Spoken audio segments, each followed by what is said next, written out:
stress free, leave your cares at home. Leave your cares at home. Do your two-step, get your groove on. This is feel good music, you can move on. Relax, stress free, leave your cares at home. Leave your cares at home.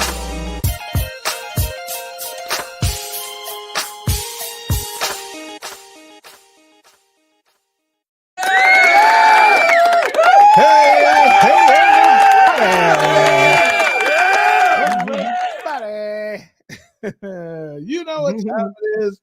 It is 8:30 p.m. Eastern Standard Time on a Tuesday, and we are here on the Cam with the Fam, YouTube, not the Gram, doing what we do. Hope you guys are having a great week so far, but I am not alone. I am not alone. Lord, here with me. She eats lots of fat, and I don't know where she's at. So that's there you have it. That's right. There you have it. It's Laura, my favorite person to chill, kill, or grill with. My sister Laura's in the building. Everybody say hey to Laura. Yes. So what's going on since the last time I talked to you? What's new in the land of Laura? Well, tonight I got after work. We met at the gun club, my husband and another friend, and I shot many things for about an hour and a half. You bet you shot your husband and your friends. How did you escape? How did you get? Actually, we were sitting there doing the first few couple clips worth of stuff. And the guy looks at my husband and he goes, "Yeah, I think you better behave." It was like, yeah. But it was fun. It was fun. I love it. I love to shoot. Yeah. I love that. That's great. So you outshot them all. You're like the best of the group. I think, yeah. All right. I think I am. I'm giving you a chance to talk some trash. Yeah. You kind of hesitate. I need you to have that Laura Russell concept. Like, yes, dang it, I am. Yes, I am the reincarnation of Annie Oakley, Carnivore Edition. That's right. I definitely was the best with the 45 for sure. Yeah. That's great. I love that. Glad you had fun. Shout out to my man Paul. Love Paul. Yeah. That's my guy. I may or may not have a Michelob Ultra every now and again in honor of Paul. I'm just saying. That's good. I don't. Yeah, he didn't have any before, of course. I don't know if he had one since then. It's possible. Yeah. No, that is awesome. Well, let's see who's in the room. But before that, we have somebody here that's new. We have Jeannie, everybody. Look who it is, everybody. Jeannie is here with us. Good evening, beloved. How are you tonight? I've never had so much applause. Say that again. Your audio is a little bad. Say that one more time. I've never had so much applause. Can you hear me? Oh, well, there you go. You deserve it. Here, here's some more for you. Here's some more.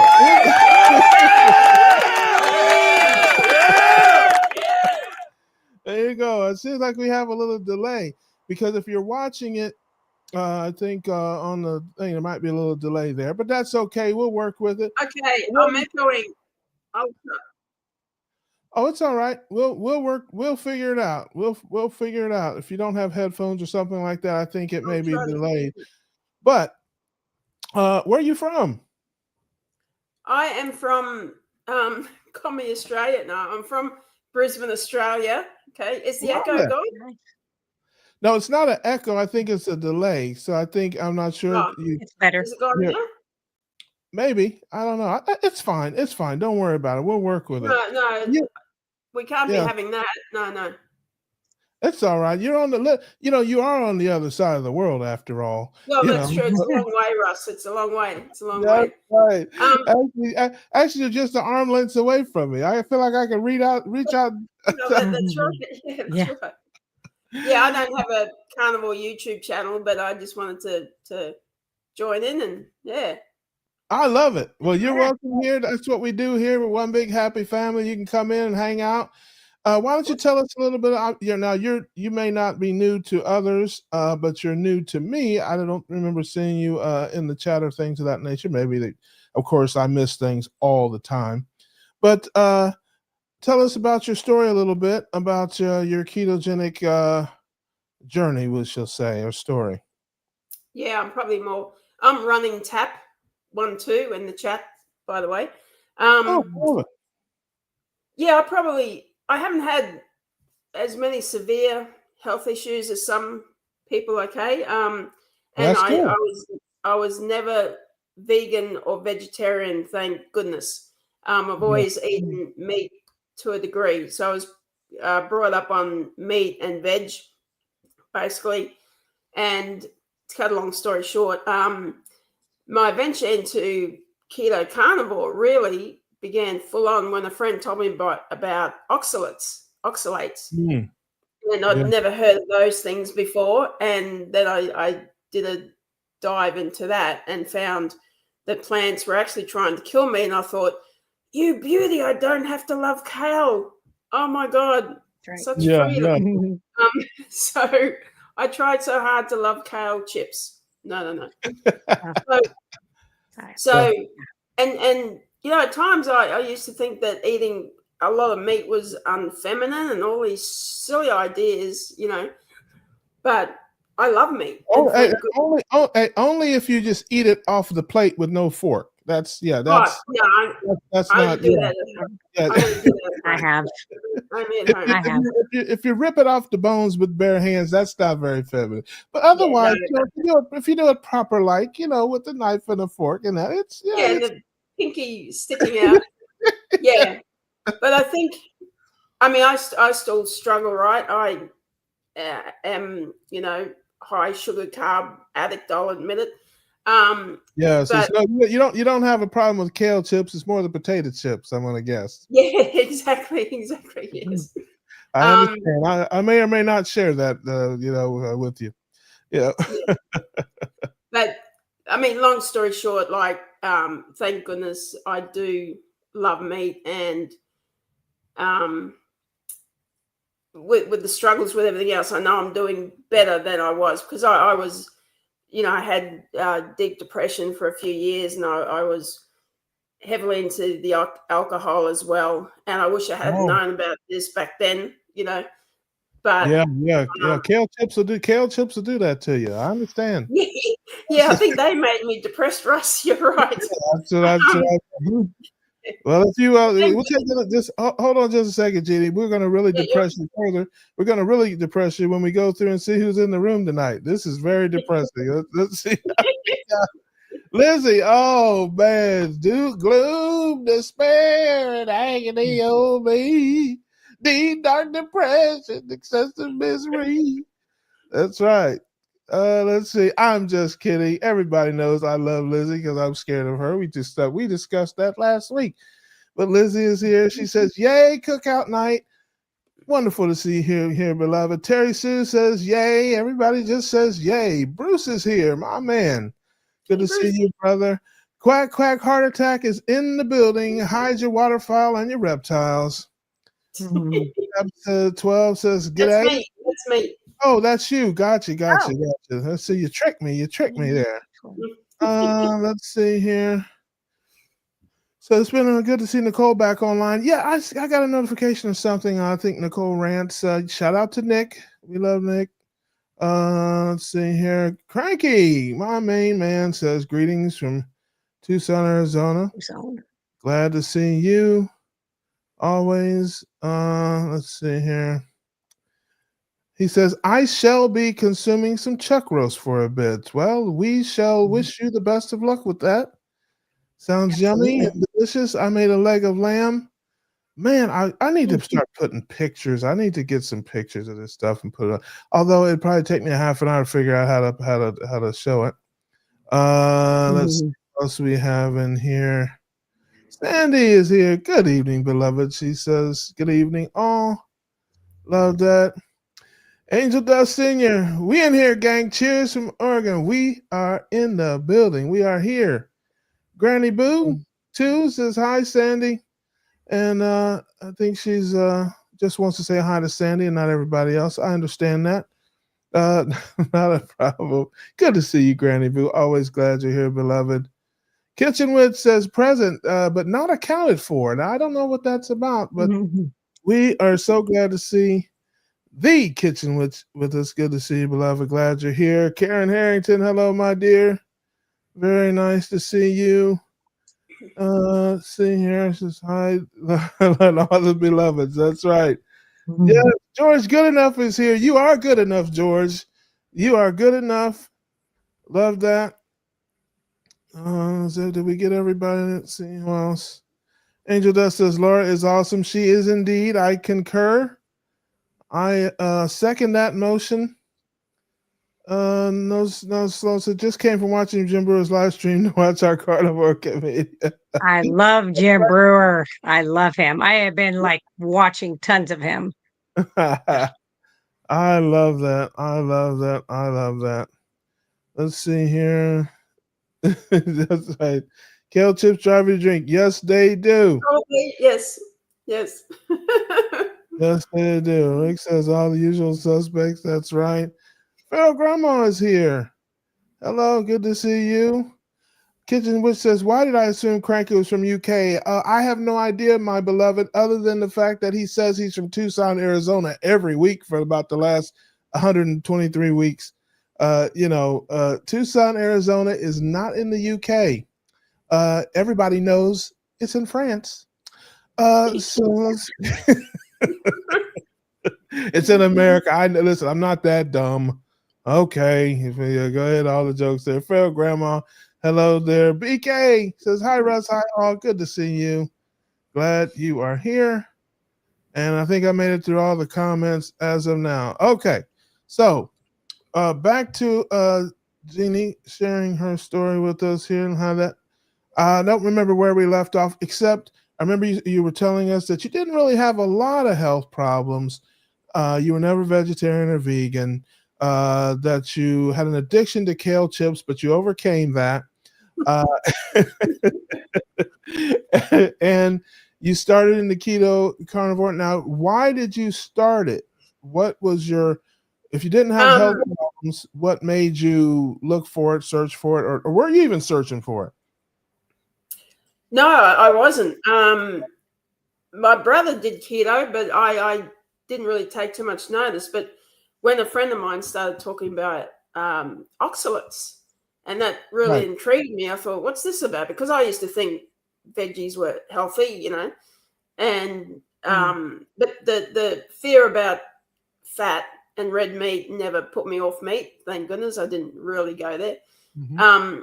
But yeah, once I started delving into that, I found that Sally Norton and Eric Berg, and then the Berries and Chafies of the world. And then I thought, plants are trying to kill us? Is this Chafee fellow off his rocker? But he's nuts. He used to play a lot of rugby.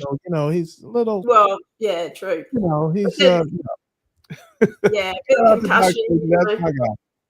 But then when I delved into it more, I thought, wow. And I believe we were being lied to about so many things. It's like, well, this is no surprise. So, and then I thought, well, this all makes sense. This all makes perfect sense. So, I'm probably carnivore, but I've upped my meat intake even from before. So, so that's good. Yeah, I love that. And that was my kind of my question, only because if, when you said, I was concerned with the oxalates and that was interesting to me.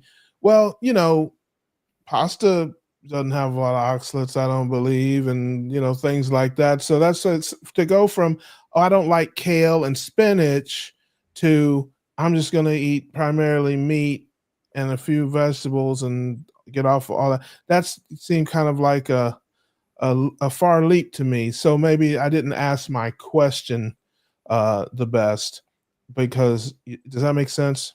Yeah, no, you're right. I guess, Russ, the more I delved into it, the more I found out about how bad these other things were. I mean, I don't think I thought pasta was like a great food. You know, but the more I delved, it's like, oh yeah, species appropriate diet. The whole thing just made total sense. So I have been trying to cut back on other stuff, even stuff that are touted as healthy. So, which is great because I love meat. I feel sorry for people who say they don't like meat or it affects them. Oh, you poor people. Like, Yeah. thank goodness I love it. Yeah. And I realize how healthy it is. And I've eaten more bacon in the last 2 years than my whole 60 years on the planet. It's just Well, I can't think of any problem with that. no. Grandma says might piss off some Frenchies, but I would mark a certain something as the Washington Monument. I don't have a lot of. They make great toast and fries. You know, in my old life, I was all about that. But other than that, Dustin Cade is in the building. Everybody, my brother Dustin has a question that says, "Do you think we are truly being lied to, or are we just given bad information because bad information is the status quo, and it's what almost all health care professionals think is true?" I will let my sister Laura answer that question. I certainly have thoughts on it. I'm sure Jeannie does too. Yeah. What do you think, dear? Yeah.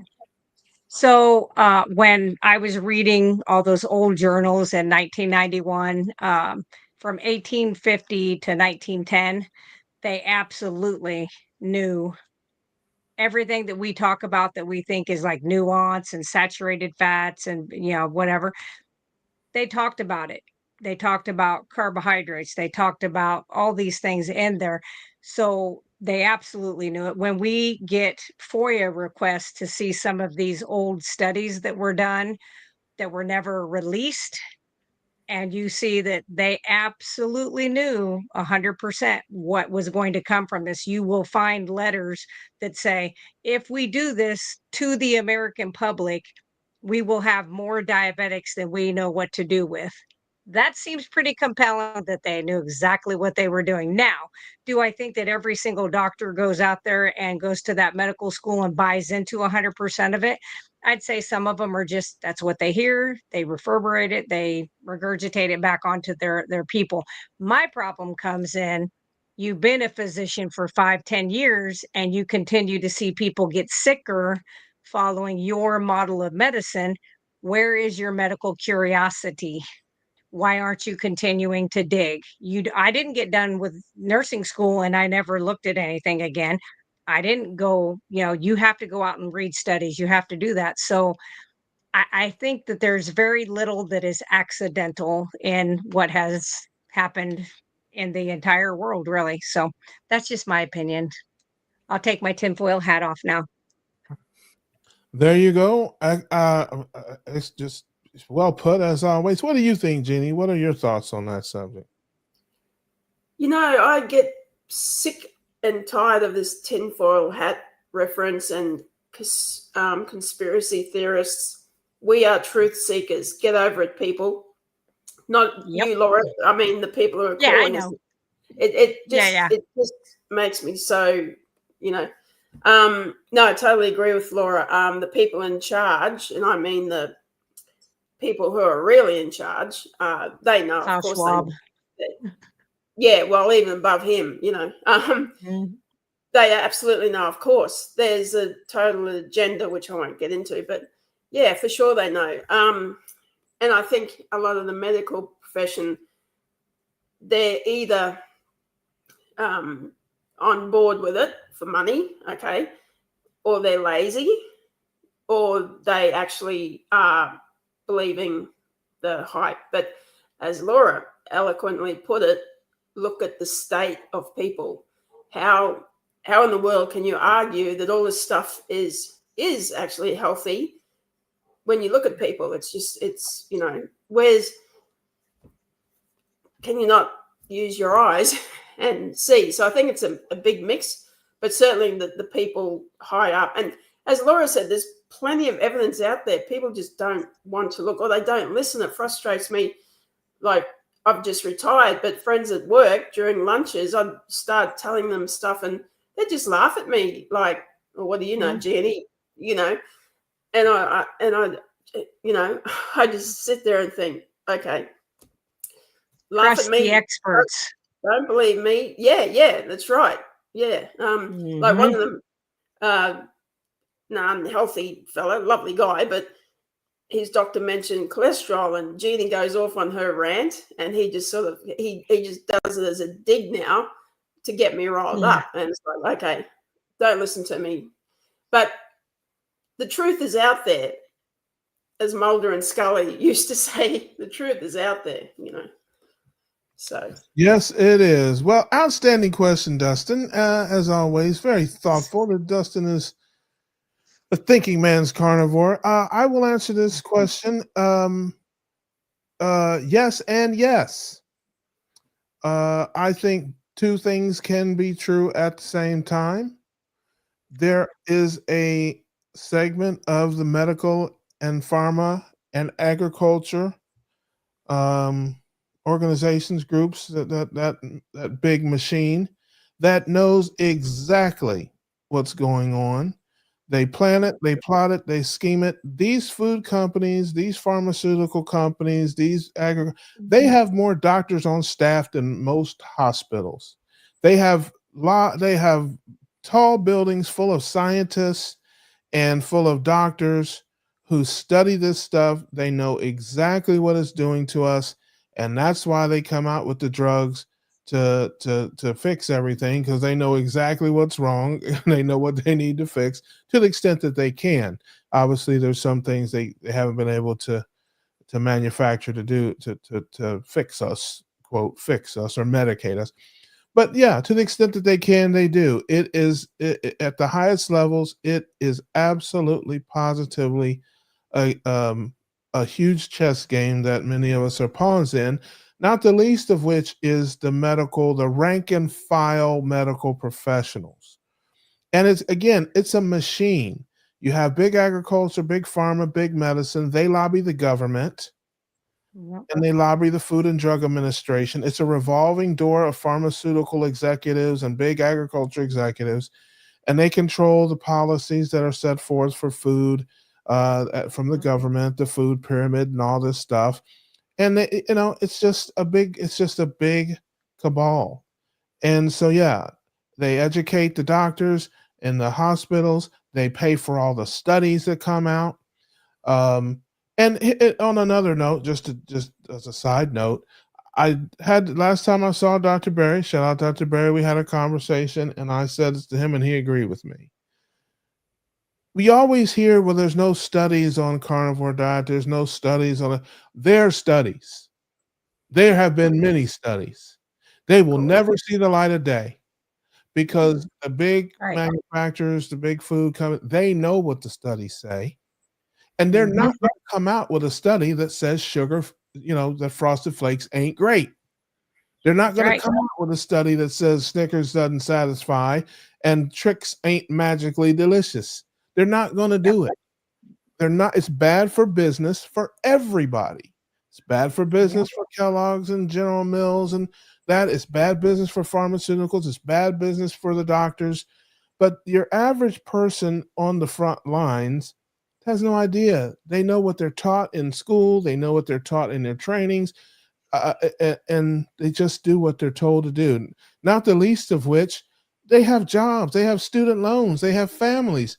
They're not going to go in there and be some renegade and go in there wrecking shop, getting fired and all that kind of stuff. Well, they should. Yes, sure. But many people, they're not cut from that cloth. They got, like I said, I got $100,000 worth of student loans and a mortgage and kids, and I can't be in here doing stuff that's going to get me, fired or get me, not get me promoted. So they follow along, do it, and they may be living it in their personal lives differently, but when they go to work, they punch those things in the computer and dish out whatever the computer tells them to dish out to you, and get that paycheck and keep it moving. And then maybe when they get to a place in their career where they feel more comfortable or feel more convicted, then they'll speak out, Most of the time, not. I've heard Dr. Barry and other doctors talk about the stealth underworld of medical professionals who, don't tell it unless you ask them or unless they really feel comfortable. Hey, you can get off that medication, or they have to pick their spots. I've also heard doctors talk about, I got to be careful how I say things and what I say, especially on YouTube and on the internet and at conferences and stuff. I can't be, people record with their phones and post my videos. I can't be on there telling people to throw their statins in the trash and all this and that. I can't say that.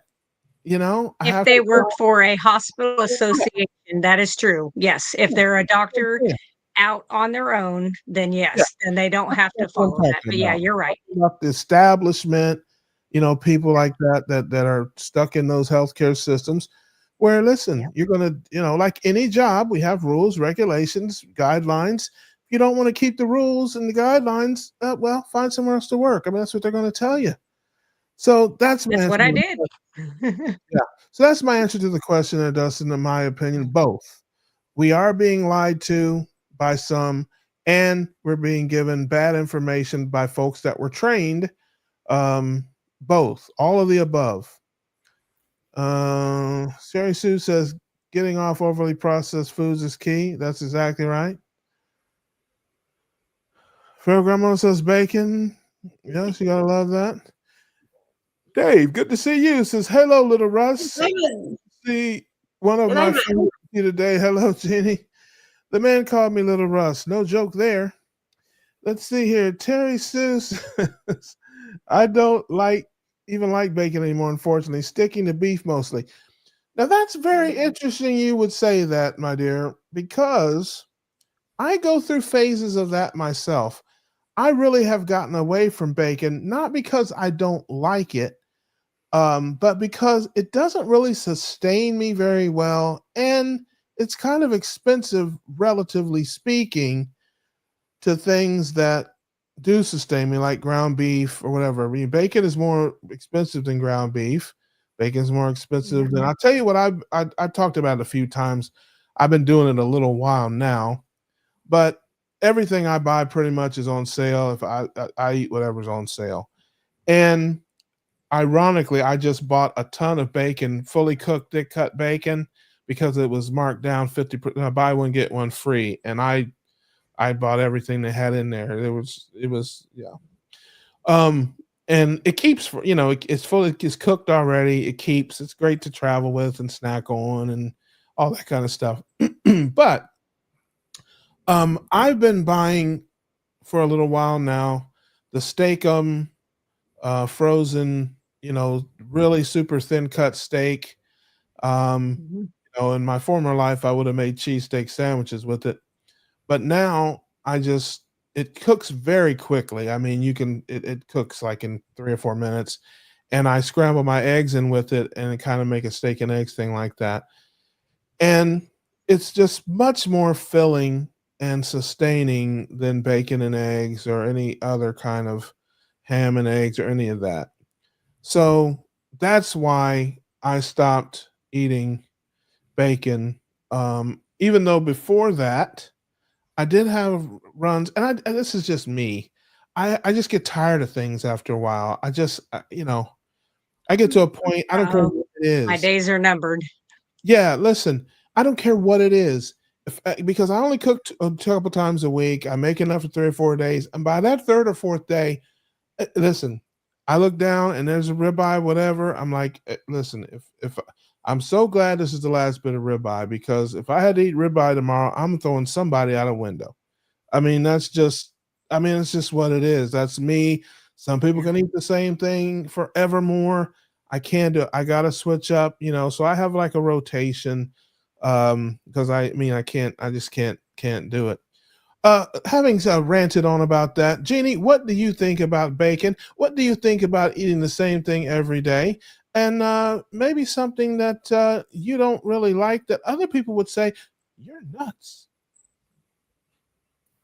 Something that I don't like.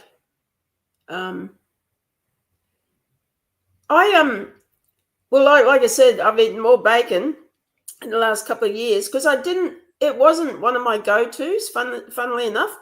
But since starting on this way of eating, I have it just about every morning for breakfast, and I love it. Sometimes as you say, Russ, I need a bit of a change, so I'll have some steak or sausages or something. But yeah, I totally understand how people find it hard to be total carnivore, because even I get sick of meat. It's like, oh God, give me something else, not kale chips. But yeah, it's like, Yeah. thank goodness there's a variety of meats that we can eat. And I like eggs, but I can't eat too many eggs in one go, but that's okay. But bacon, I love it. Yeah, really love it. But I guess it's not as filling as a chunky steak, I suppose. Yeah. No, I can, But it keeps me going for a while. So that's okay. Yeah. What was the other question, Russ? What don't I like that people would say? Yeah, people are like, "Oh, you're crazy!" Like if like she says she doesn't like bacon, and I guarantee you, there's 50 comments. Are you out of No, here? Bacon is wonderful. I can't do sardines. I had a tin of sardines in spring Oh. water, and I was crooked the whole afternoon. Not touching those babies again. I don't know what it was, but yeah, sardines. No. I like sardines. I like sardines and mustard sauce, and that's about it. I don't The really. only way. I don't like him in other ways. I did have some sardines in a Louisiana hot sauce one time that were pretty good. And this was a long time ago when I wasn't eating this way, and it's probably got seed oil in it, but they were okay. But yeah, my dad likes them just in olive oil, and I could take them or leave. I mean, there's worse things to eat, but I could take them or leave. What about you, Laura? I already know the answer to this question. Laura could eat the same thing every day until Every day. I already know that about you. Well, I do. I change it up a little bit. But you don't have to. You'd be content to do it. Yeah. Oh, I absolutely. I can eat hamburger, 80-20 hamburger. I can eat deer. I can eat lamb burger. I can eat steak. I do occasional farm fresh eggs, but I don't do a lot of those. But yeah, I could literally, I think I went 2 weeks and all I had was 80-20 hamburger. And of course, I'm crazy. I do 80% fat to 20% protein. So, 1 to or a half a pound to a whole pound of ribeye fat, crispy, cooked every single day. And I actually eat that before I eat the like 6 ounces of meat. But yes, I am one of those weird people that I could absolutely eat the same thing every day and never. So far in 6.5 years, I haven't gotten sick of eating meat. So yeah, but and most of my stuff's all going to be ruminant because I feel my best on it. I did have I broke out of the lion version last Friday and bought a chicken hind quarter, and cooked that. My husband cooked that on the grill, and I ate that, and I got no reactions from it, so I was happy about that. But it was like going to a Chinese restaurant, and in 35 minutes, I was like, I could go sit down and eat a 16-ounce ribeye. It did not stick with me at all. And so I was like, yeah, this is why I stick with, the ruminant animals. So, but at least I didn't have a histamine response. I was kind of happy with that, because bacon, if I do more than one piece of bacon, I'm in trouble the next day. I can't open my hands. I have histamine responses. So Wow. I did not know that. Well, yeah. I gotta have some variety. Not a ton, but I gotta have some. Otherwise, I get real. I mean, if I was locked in a room chained to something, yeah, I guess that'd work. But when I have options, as BK says, there's no money on making on healthy people. That is right here. Money is in treatment, not in healing. You got to have repeat customers. Dustin says, if it's ever proven that we were fed a bad diet to profit off cheap foods, also for people to get sick so they can sell more medications, it's sinister on a level that would make the devil blush. Dude, welcome to It's there. jungle. Welcome to the jungle that is the planet Earth. I mean, come on, man. You're crazy like that glue. If you don't think there are people people out there who will put profits over people. It happens every Well, single day that around. information's already out there. So if you go digging, even so much as the medication that is used to cure hepatitis C, if you have not taken any other form of treatment, Goldman Sachs was the big money backer to the company that made it. I don't think it was Harvoni, it was something. Anyway, somebody caught one of their emails going from Goldman Sachs to this company saying, wouldn't it be much better for our customers if we treated the disease versus curing the disease? That's out there. So if people go look, that didn't happen accidentally. That was purposefully done. And it was eyes wide open for money, so it's out there. It's just that people want to go looking, but like Jeannie said, sometimes they don't want to see what's out there. So sometimes it's easier just to stay behind your little curtain and let the world go by. But I am just not one of those people, No, unfortunately. I'd rather know the truth, even though it Yep. can scare me, it can depress me, it can make me angry, it can make me all Yep. sorts of things. But I'd rather know the Yeah. truth than Yeah. be in ignorance about everything, Yep. So I'm like that too. Agreed. Yeah. Yeah, I mean, I think we can all point to many cases where big companies come out with it doesn't have to necessarily even be medicine or food. Yeah. Many No, products, I mean everything. Yeah. anything where Yeah. they know it has a defect or a flaw. They know Mhm. it can hurt people. They know, Yep. but they put it out because it's selling. People are buying it. They're making a ton of money, and they figure, hey, they can sue us later, and we'll pay the whatever. Yep. But by that time, we'll have $1 billion. I Yep. mean, And they'll get a teeny tiny fine. yeah, you can see it in the pharmaceutical. It's unbelievable if you could pull the curtain back behind the pharmaceutical companies, some of the things that go on there and we know it. They've been sued a million times, and they come out with these memos and these secret emails where people were like, "Hey, this doesn't work," or "Hey, this is going to hurt people," and they're like, "Oh, okay, well, just put it out there, and we'll deal with it later. We'll make $10 Here's a billion. $10,000 fine. Yeah, we'll make 10 billion. We'll give $1 billion back in restitution to Mhm. people, and we'll 9 billion to the better. So, Yep. so very simple. Says if you keep your essential fat and proteins covered, so you aren't fading away on the sidewalk, someone else's business would choose to have. I think they might have been talking about somebody else. Look who's here. Our man Charlie is here. Good to see you, brother. Charlie.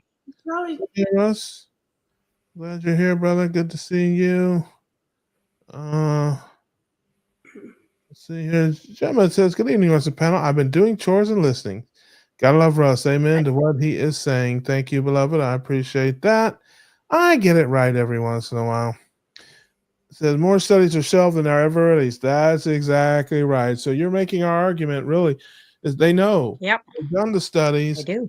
Trust me, there is nothing, and I mean nothing, that the grain and the sugar industry would love than to have a random controlled trial that could show conclusively with clear evidence that red meat was hurting people, or that any kind of meat was hurting people, or anything Mhm. other than sugars and grains is hurting people. They would love that. They have been spending billions of dollars, and all they have is a bunch of epidemiological studies, of course, showing Yeah. that, and they use that. I mean, Yeah. I mean, you can't. The world is full of these junk science, epidemiological. Oh, there may be a link between this and that. There might. Correlation, Yeah, causation. yeah. I mean, there's so much of that Mhm. going on, to where it's just like I said, it is sinister and it is evil, and most people are Mhm. not part of it, but there is a small group of powerful, wealthy, influential folks who are, and they're the ones driving everybody. Listen, the average rank and file, worker in a hospital or whatever, it's literally they're a pawn in a huge chess game, and they have no idea that they're being used, to further the, the or to Probably make because they're being poisoned by the same foods. I mean, because Yeah. the cleaner I got with my foods, the more I was like, "Oh, that doesn't seem right." You know what I mean? It's like you get in tune with your body, but and of course, I was very fortunate. I was 20, and I was always one of those like, I don't trust until I have reason to trust. And the more, they tried to do that, I just was like, this doesn't seem right. And I'm one of those people that you can threaten my job, you can threaten my life. I don't care. I'm going to do what is right, regardless of what a hospital institution says or anybody else. Like when it comes to taking care of patients or their families, 100% of the time, I will do the right thing. And I don't know. Yeah. It's like sometimes I paid that price, but it was worth it every single time. And so there's nothing they can do to me to make me stop doing what I do ever. Well, Good on you. that's why you're one of my favorite humans. And there are people out there who have integrity and who are Yeah. honest and all that sort of thing. I mean, there are people out there, and those are the people that that we kind of follow and that we roll with. People who, when they find out the truth, they change. Look at all of our keto docs, that we enjoy and listen to. Many of them were vegans and vegetarians themselves because they thought that was the right thing to do. Many of them, were prescribing the drugs and telling people to eat the fruits and vegetables and things for many years because they thought that was the best thing to do. They were doing it themselves. Their family was doing it. But thank goodness they weren't arrogant enough to think they knew everything and had all the answers. And they changed once they found out that there's something else, something different, something that's, rooted in fact. I'm glad about that for obvious I reasons. think And, if you listen to most of the docs, so like Hampton, Baker, Barry, all of those, if you listen to like their backstories of what made them kind of, open up, it was like I said earlier, it was medical curiosity of seeing these people come in that are getting sicker, more meds, more, they've done all the things that you've told them to do. And you can only explain away a certain amount, like, well, they're not doing the exercise I told them, or they're not following what I told them. But when you have a big enough practice and you continue to see these people year after year after year, I think that's where their medical curiosity came. And that's always what I say, even today. Like I will have a doctor's office call and they'll give me something about a patient. And I'm like, that doesn't make sense. Like, think about this in just like common sense terms. Like, think about this, and it's like, where's your curiosity? You just want to throw a pill, but we don't even know what's causing this person's blood pressure issue. We don't know if this is cardiac related to where they have, blockages in their coronary arteries. Do they have pulmonary hypertension in the lungs? Or do they have kidney problems that are causing this? Let's quit just going after their symptoms. And they're like, well, that's all I have to do, or I know how to do. And I'm like, that's a problem. Maybe you should go looking, you know. And so there are doctors out there though that are doing that. And some of the newer doctors coming out are a little bit better for that. And I think that's because they went through the whole craziness of 20 through 24, 23, whatever. And they're questioning more. A friend of mine works at the University of Iowa and teaches. He's an instructor for the medical school, and he said during like right after COVID when they started coming back, he said, I have never been questioned so much in my teaching as I have been since that happened with the COVID. And I said, really? And he says, and I love it. But he said, before I would just stand up there, give the spiel, there might be 200 people in there and they just sit there and take notes and go with it. He goes, not now. Now it's, well, what evidence do you have that backs that up? What do you have? And I said, good. And he says, I don't think they'll be so quick to do what happened a few years ago. So let's hope and pray. yeah, I definitely think that, I think the younger generation just all around challenges um Mhm. challenges authority a The little bit. status quo. Yeah, Yeah, good. I think they do. So, I guess we Good. have that going for us in that way because they're just skeptical. They're Yeah. going to be like, well, wait a minute. That doesn't sound right. Mhm. You know? Um, Yes, which I'm and like, yeah. Oh, look at that. Wow. yes, that is. I Ooh, figured out. Listen, that's what I was doing while you were talking. I took the time to try to figure out how to show this thing on the screen. That is the leg of that lamb that I made the other day, that and looks delicious. yep, I'll be there in 21 hours, Russ. yeah, that's there you go. Come on over. Just, Except it's just about have the kale chips ready on the side, okay? yeah, not a lot of it, not a lot of it left now, but Yeah, I did that that, looks and then I put some Alfredo sauce, some garlic Alfredo sauce over it with no seed oils. I'll have you know. good. And it's I have a little bit of it left. I made it a couple of days ago. It is indeed scrumptious. So there you have it, Looks ladies and delicious. gentlemen. That's what I made the other day. I I'm roasted proud it. of you I pressure cooked some of them, but yeah, I just cooked. listen. It's a very simple thing. I took it out. I just threw some seasons on it.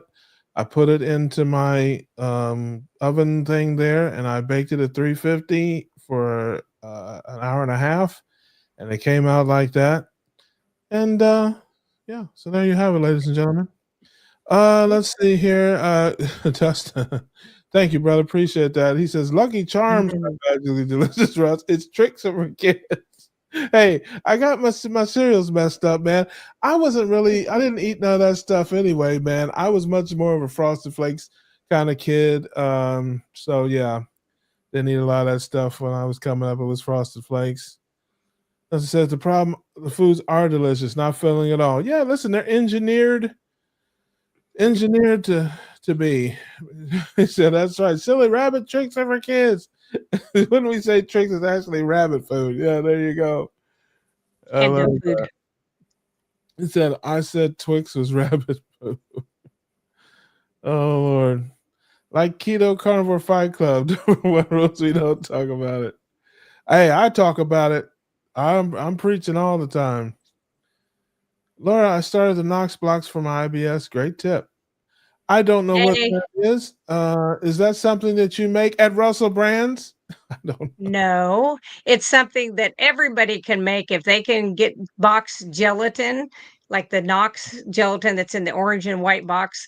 It is bovine, and Yeah. I just was telling people that I've used that with a lot of my clients on my website that I work with that have like IBS, leaky gut, joint issues, hair issues, that just getting that protein in, and I just told them a really easy recipe and to eat those. And yeah, I've had a gentleman who had swallowed a potassium pill, like the great big ones, in the hospital, very young kid, early 20s, and it burnt a hole through his esophagus, and he had that for about a year, and reached out and was like, they say they can't fix this, it'll never heal, it's going to be open, so he has to like drink on his side so it doesn't go out the side. And he had little bitty bites, and I'm like, I think you could do really clean carnivore for a while, let the body start healing, and start doing these gelatin bites. And I have it wrote down somewhere, how long it took. It was less than 4 months. I think it was 3 months of him doing that daily. And when they did his endoscopy, it was closed. And they were like, well, but now you've got scar tissue where it closed. Well, I hate to tell you, but it was going to have scar tissue there anyway because they allowed a hole to burn in the side of his esophagus. But, it's just, and it's cheap. It's $2.79 for a 4 pack of those to make those. I'm not saying go out and eat regular jello, but I do think I really like to use those with people. And I've used them on myself with leaky gut. So they work and they're cheap. Hello there. Speaking of carnivore docs that we love, it's our beloved Doc Nelson. Good to see you, brother. Yay. Glad you're hanging out with us here. Yes. I haven't What else seen him have for we a while. got? It's great by a carnivore, no less. Yeah. I tell people, Yeah. I say to people all the time, just think about it. Say these words out loud and let them absorb into the atmosphere. Red meat is bad for you and causes cancer, but Frosted Flakes are great and Cheerios are heart healthy. No. Just let Oh, that just a moment of silence. let that absorb into the atmosphere. It's like, how crazy is I'm that? gonna have to go back to the gun range tomorrow, Russ. Thanks a lot. I mean, it doesn't even sound right. It doesn't. It's like if they're a fourth grader could think about that. Think of all the animals on the planet that eat meat that are big and healthy and strong. And I don't know any. Yeah, Frosted Flakes. No, heart healthy. Mm. How can a Cheerio be heart healthy? I mean, explain that. Somebody try. I defy you to try to explain it. Well, just look at Seriously, what we feed cows to fatten them up. Yeah. Hello, that's what I tell people. I'm like, they're feeding you the same thing that you feed your cows It's not to just fatten cows. them It's up. everything. It's Oh, I everything know. on the planet Earth. I don't care what Yeah. a chicken, a shrimp, a fish, a cow, anything they want to fatten up, they feed it grains. I mean, it's Yeah. just. I mean, It works. it's what it is. You know. So I when you have to need to say, can I remove. just interject for a second to Laura about guns? I was so anti-gun. It's not funny. Now I am Yeah. so pro-gun because I can see the light about all that. So Yeah. good on you. Well, they had a Yeah, thing a thank few you. years ago. Didn't they in Australia take guns from people and that stuff? Yeah, Several through years ago. this story about this poor guy who wouldn't know what day of the week it was, you know, Yeah. killing all these people. I believed it at the time, but now it's like, no, you evil. It's propaganda, just like they did in Nazi Germany. The Yep. government's going to take care of you. You don't need your weapons, but if you don't Yeah. have them to protect yourself, they're not coming to protect you. I think it was Reagan said the scariest 5 words are, "We're here from the government to help you." No, thank you. Oh yeah. Oh yeah. Yeah. Absolutely. Yeah. Yeah. A Who do lot you more than think we five. need It's not more protection than from? five. It's a lot more than 5 words, but who's I counting? I Carnivore did Coach longer eats. version. Hey, she can shoot, but she can't count, ladies and gentlemen. You I heard it can't here on count. the I Keto can't Cookout. count. Carnivore Coach Edith says hello to you. Glad you're here. Bacon at Costco is $5 a pound. Yes, it ain't cheaper than ground beef. I can tell you that. No.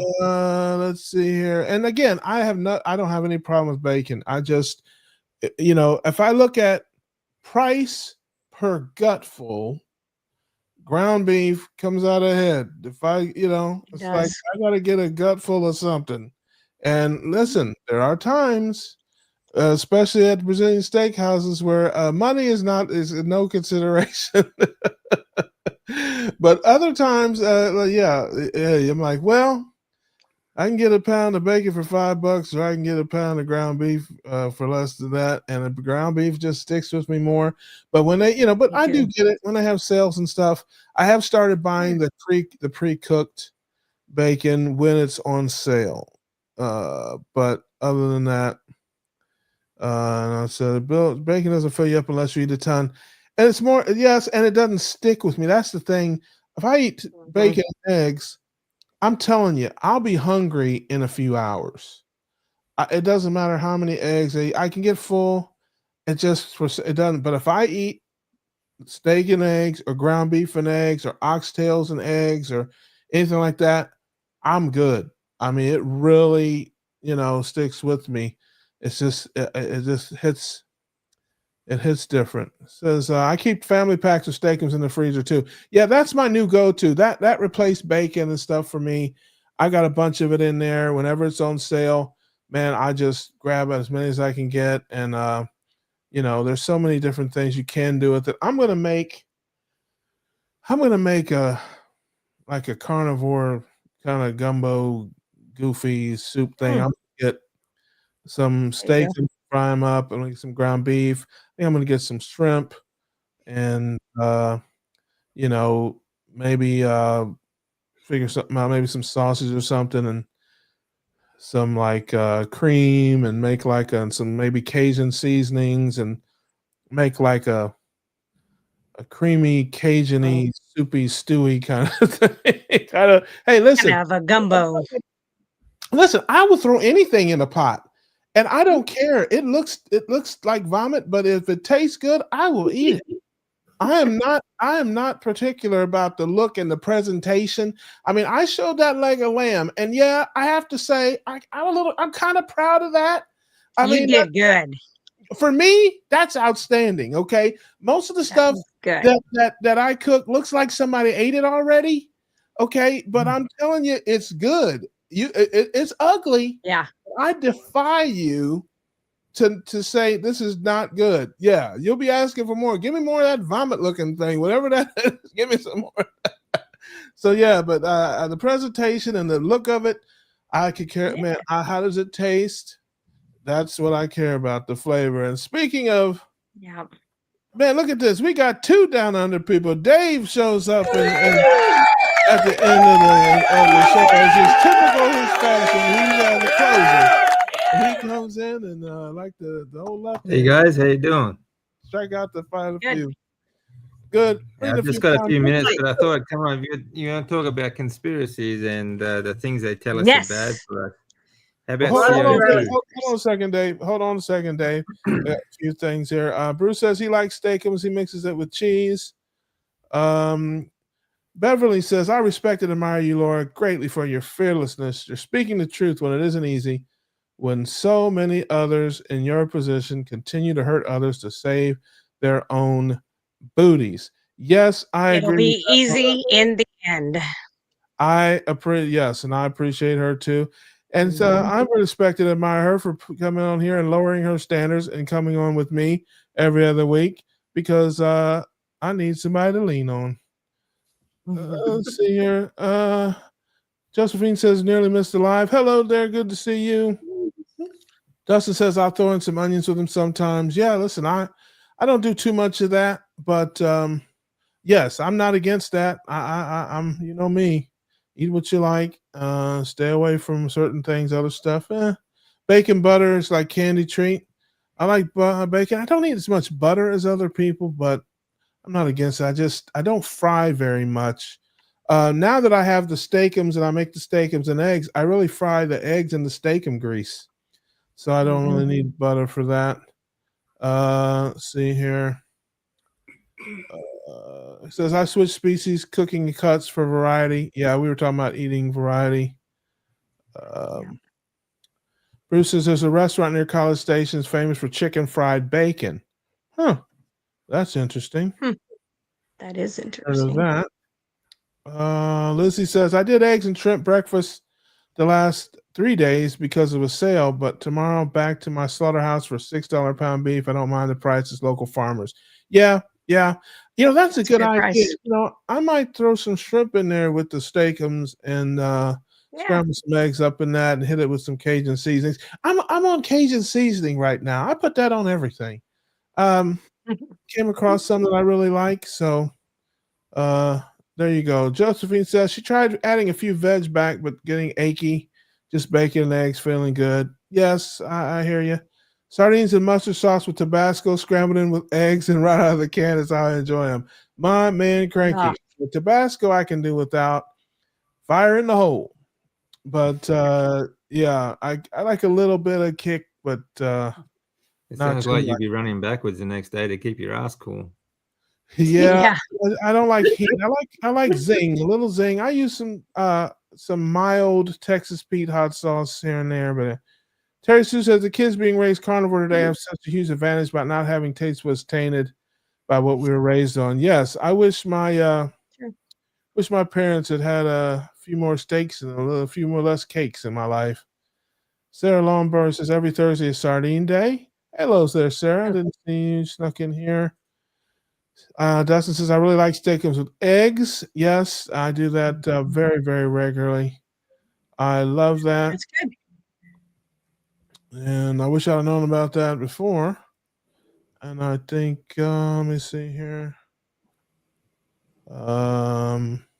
Anyway, while I'm looking at making sure we catch all the comments, go ahead there, Dave. You were talking. You have a conspiracy theory that you want to discuss. Well, you're talking about how we're told everything is so bad for us. One of the biggest ones is CO2. It's a miracle molecule in our body and for the environment. Everything's absolutely. But if Look you at a have, greenhouse. well, yeah, he's right. Like greenhouses or professional greenhouses actually hire CO2 blowers so that they can grow their plants faster. You know. Yep. But for your body, CO2 is an absolute miracle molecule. You know, it's oxidative. So you talk about cancer, right? Is basically you talk about oxidative stress. It's basically the cells can't get oxygen, and the reason that can't get oxygen is because the hemoglobin is actually sticking to the because the oxygen is sticking to the hemoglobin. It won't release into the cells. And that the reason for that is low CO2 levels in your blood, because CO2 is the signaling molecule that actually picks up the oxygen with the hemoglobin and carries it and delivers it to the cell. If you have a low CO2 level, you get oxidative stress. That's exactly how it happens. You have it's a vasodilator.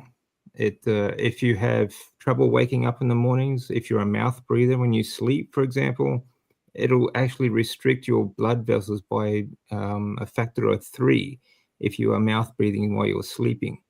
Okay, so you wake up in the morning, you feel tired, you're drowsy because you're not getting blood flow. You're not getting oxygen to the cells.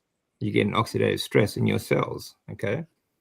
I mean, it's also, if you have low CO2 levels, you get muscle cramps because it's also a vasodilator and a muscle relaxant. It's also an antioxidant, not the fake antioxidant like berries when they actually oxidize in your stomach.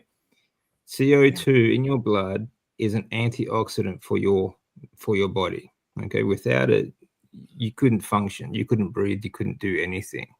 Okay, so when they talk about reducing carbon, you're the carbon they want to reduce. Right?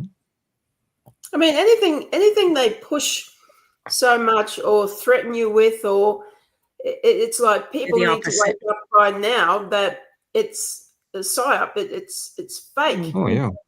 Like, it's like what you do with your teenage children when you want them to do something and you do the reverse psychology. That's basically what I always tell people. If this organization tells me to never take this in, don't do that, that's absolutely what I'm going to go out and do the very next day, because I'm like, you guys lie. You have a track record of being liars for at least 100 years. It's probably further back than that. So I do the opposite of what they say. This is why carnivore diet is also very good too, because your high fat diet produces more CO2. When it's substrate and oxygen that makes all the biochemistry work in your body, right? You get 3 times more ATP, basically your energy. You get 3 times more EZ water, and you get 3 times more CO2 production in your cells when you eat meat, a fatty meat. Right? When you eat carbs, that's reduced by 3. Right, so you already have a CO2 discrepancy, like just from your substrate. And then if you have wrong breathing, if you're breathing too much, which most people do, and breathing through your mouth, you're blowing off too much CO2. That's reducing it's creating more oxidative stress, isn't it? So you're getting from bad food, you're getting it from bad breathing, just bad lifestyle. And they know this. They know this is not new stuff. This is all planned. Everything is. Nothing happens by accident. Exactly. Kelly says, "Hey, Russ, listening on the way. Good to see you, brother. Glad you are doing all right. Appreciate you listening." He says, "I look for gelatin at the grocery store. Can't find it. Haven't thought about looking at Walmart. You may have to order it. I used to get it long time ago on Amazon. It's not very expensive. Cheap. And Easy fix. because this was when I first started keto, I was going to try to make some sugar-free Jello, like as a snack or something like that. So I just got some Jello, and I was going to put like some sweetener in it, maybe, or something like that, and just try to make something like a little snack. Because I don't like stuff super sweet, and so I ended up doing it. It was okay, but I never did it again. So I got it pretty cheap off of Amazon. Walmart carries it. Most of the grocery stores do. So they could find it. Rick says, doing what's right keeps me in the poorhouse. Me too. Well, listen, But that's okay. listen, if you need to rob a bank one time, brother, I'm just saying. Yeah, I'll give you a pass, mate. I do have a couple of ski masks laying around there. Don't ask me how. Don't ask me why. I have a ski mask because I live in Florida. Don't ask any questions, man. Just take the ski mask, brother. Rick says lucky charms and tricks are so nasty. Okay, man. Listen, you eat iguana toes, man. Okay. Really, dude, you eat iguana toes. Okay, I don't tell us what's delicious, man. The guy, it's like he makes a mean duck bill stew. That's our guy, Rick. He will be here next week with shenanigans and tomfoolery. Bill Cook is here. Good to see you, Bill. Glad you're here. Sandy says that looks scrumptious, Russ. And it says, other than I'll say it in Cranky's up. Other than appearing somewhat overcooked, that looks scrumptious. Cranky, can you just give me a compliment? He's like, he has to give me the backhanded compliment. It's like, oh, it looks good, except you cooked it too long, you dummy. That's really what he really good at passive aggressive. I know what you meant, Crank. I know what you meant. To answer your question, listen, I have just gotten to the place where I can eat a medium, I can tolerate a medium rare steak. I like it medium well. So yes, generally speaking, I'd rather have it medium well than medium rare. So that's about perfect for me. That was intentional. I did not. Now it's funny because that's probably the third one that I've done. The first one was definitely overcooked because I just wing it. So I put it in there for like 2 hours and it came out and it was, kind of like, I felt like I was eating petrified wood, ladies and gentlemen. That's basically what it felt. Hey, but I wasn't going to waste it. I threw that Alfredo sauce in there and I gnawed on it like a dog on a bone. Okay, so and it all went down. So the next time I did it an hour and a half, it turned out great. And that is, again, for me, it's great. Somebody else, might want it to be a little more rare. And I don't know. I guess lamb and beef are the same. I tell you this, anytime I go to a Brazilian steakhouse that serves lamb, they never ask you how you want it. No. They just, it's well done. I've never seen, you can tell me if I'm wrong or if you guys have ever been anywhere. They have chops, they have legs, and it's always well done. And they unlike the steaks and the other meats that they bring you, they ask you want medium, rare, whatever. Now there must be a reason for that. Is lamb different? I've never been to a Brazilian steakhouse, but yakiniku in Japan, I mean, you just cook it yourself most of the time, but there are different places where you can go and you can get, I mean, they'll serve it raw. So you can get raw lamb, raw horse meat, raw beef. You can even get raw chicken if it's fresh enough. So yeah. Very interesting. I'm just kidding, Cranky. I appreciate the scrutiny there. I have a lot to learn about cooking, and I will never do it. I'm going to stay on the culinary short bus for the rest of my life. Thank you and good night.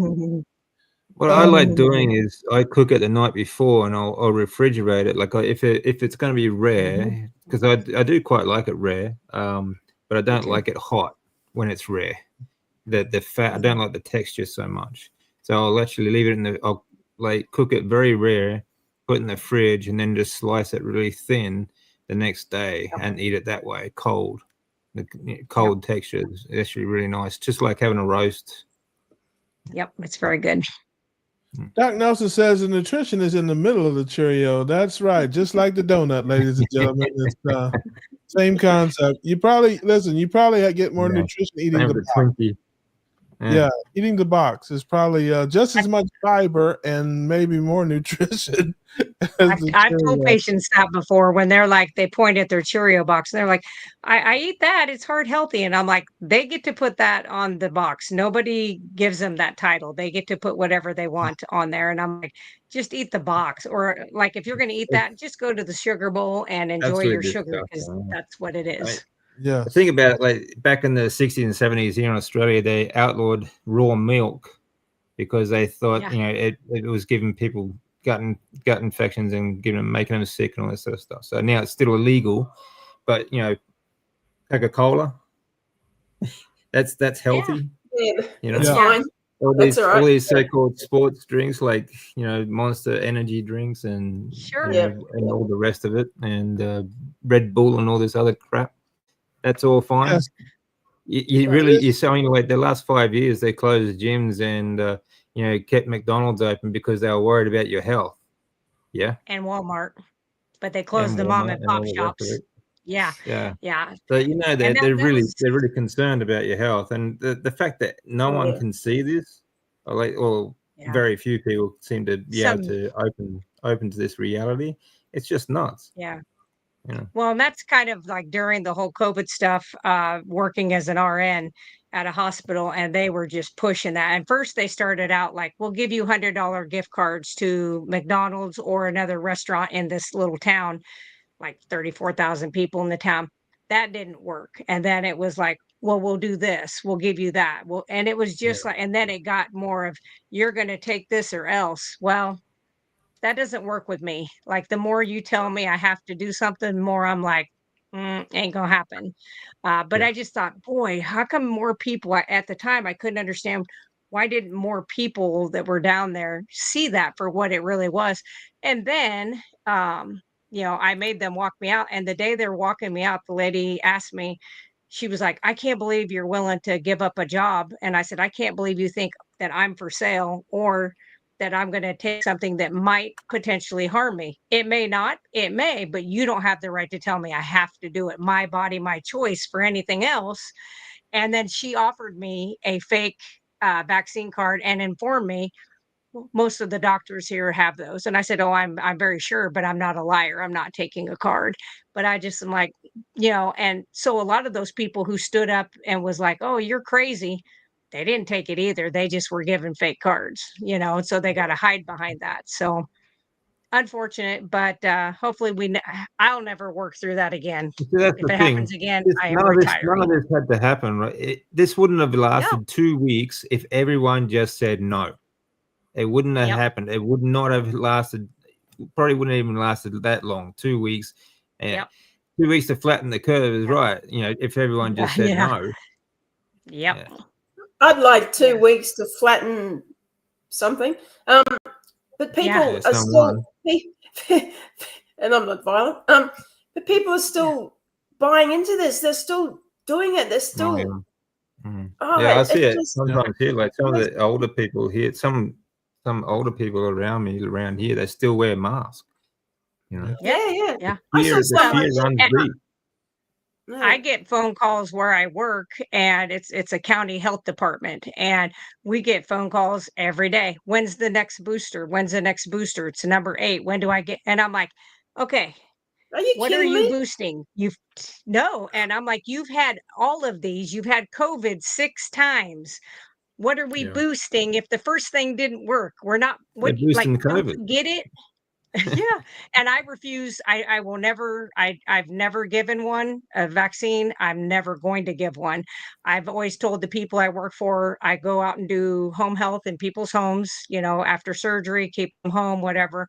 And I'm like, if my patient wants one, they have that choice. But then we have to send a different nurse because I can't, in good faith and good conscience, do that. Any of them. None of them. RSV, Yeah, it's good. none of them. I'm not giving any of them. So, No and vaccine has been proven to be helpful in any way throughout the absolutely, history.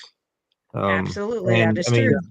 the Amish have 0 cases of autism, for example, 0. Okay, Yeah. except for adopted children.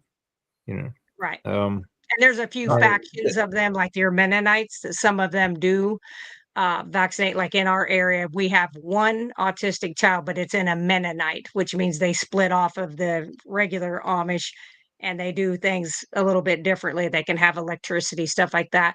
But otherwise, that's it. Like you don't see it in the true Amish communities. You don't see No. ADHD. You sure don't see behavioral issues because your ass is going to go out there and work 3 times harder if you did anything like that. So, they have a Yeah. little better control and they don't feed them junk. Exactly. Mm. Yeah. Mm. Well, I wasn't scared of COVID when it was a thing, and I can't imagine why anybody would be scared of it years later. And I will No, say that's right. this, just like Laura, I am not for sale. I am, however, Well, I never got it. I've got a lower immune system than most people because of my blood cell production after years of chemo and so on, Yeah. and kidney damage. But I never got COVID, Yeah. And I don't Can I believe ask you a question? think- Is your blood type O? no, my blood type's red. Yeah, actually, reason I'm it is blood type O. Yeah.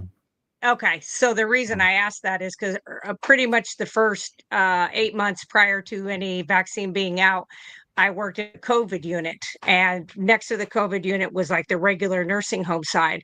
And we had several people that were like 102, 99, and they'd have roommates that would come in that would test negative for like 2 days, and then third day they'd pop positive. So we'd have to move them down to the COVID unit.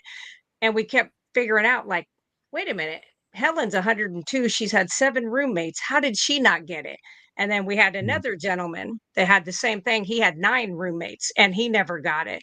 So at first I knew that Helen's parents had the Spanish flu. So then my brain, because this is early on, I was like, maybe she's got some immunity because of her parents having this. But then I went and asked the guy, the World War II veteran, and he said, nope, I was in Colorado. The family was in Colorado. We didn't get it up where we were at. Too high of elevation, too cold. Okay. Well, then I went to take one of his roommates down to the COVID unit and I grabbed the wrong set of dog tags. And on the back of the dog tags, which I never knew that before, it will give their blood type. And so I'm walking back down the hall and it flips over and it says, oh, RH negative, not O positive, but RH negative. And I was like, oh, wait a minute. Oh, this could be something. And I ran down to Helen's room and I said, what's your blood type? And she just looks at me like, I've got 3 heads. And she was like, I don't know. It's that weird one that showed up 10,000 years ago. I was like, oh, we might be onto something. So then I talked with our medical director who was over the hospital and all of our nursing homes.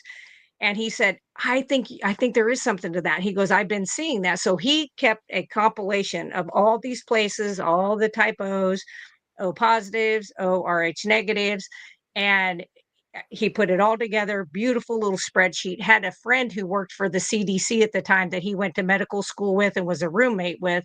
He gave that to him. He says, I'm going to send it to him. That way he can kind of dig into that. This gentleman that had been at the CDC for, I think, 15 years had several accolades and awards and just recently got all these big things. The day he got that email, he was fired. Oh, Fired. Suspicious. And I was like, what the heck? Because at the that's time more I than still was in suspicious, that yeah. mode of we're supposed to be doing stuff to help people. And I remember asking Dr. I won't say his name, but I said, why wouldn't they want somebody to look at that? Like, I'm willing to maybe think about that going in my body, whatever they got going on, Well, but look I'm at the not way they thinking, reacted when other doctors came out and were defending ivermectin and yeah. hydroxychloroquine and things like that. So I used both of those. I used them in I didn't sell any of them. They were all given away, but I did that with several people. And that doctor that I had there, he actually made a protocol. He says, I hear you know a lot about hydroxychloroquine, how it works, how ivermectin. If you'll come up with a protocol, then anybody who tests positive, we have to call the family and see if they'll do that. And we did that for 6 months and we didn't lose one patient during that time, but that was never on the TV. That wasn't on the ticker. But I would do it again tomorrow if anything like that came up. I just think that's the right thing to do. Is we knew that you had to kill the virus because, like you were talking about earlier about the hemoglobin, The problem with COVID was even when we would vent them, if the heme wouldn't come off, the oxygen couldn't get on, didn't matter. You're just circulating hemoglobin with the same old on it. And that's why we would continue to see their numbers drop. And like you say, their CO2 was just tank. Yeah. And their Yeah, vitamin exactly. D. And that's the problem. Yeah. Yeah. And it has like downstream effects too, like your blood cell production and everything else as well, hormones and stuff. But there was talking about COVID, like it was about 3 months before this happened.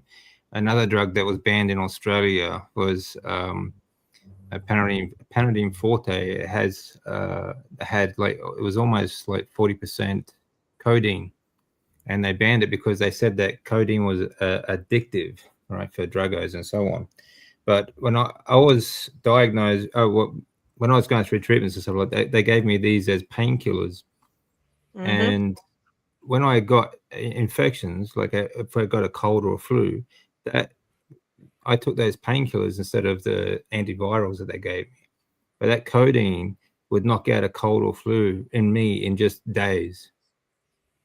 So it's more than a coincidence they banned it just 3 months before the COVID sort of started happening. So kind of like Nancy Pelosi buying in Pfizer before in 2019 bought all this stock up in Pfizer. How do you know? How do you know to do that? Now you can't even get these painkillers in Australia. You have to, even if you're a doctor, even if you see a doctor and you have severe pain, they won't give you anything with more than I think it's like 10% codeine now. So. Well, ladies and gentlemen, I don't know about you, but all these smart people are giving me a headache and indigestion. So what we're going to do here is the dumb guy is going to take back over here and notify everyone that we have once again fulfilled our contractual obligations to the family for the week.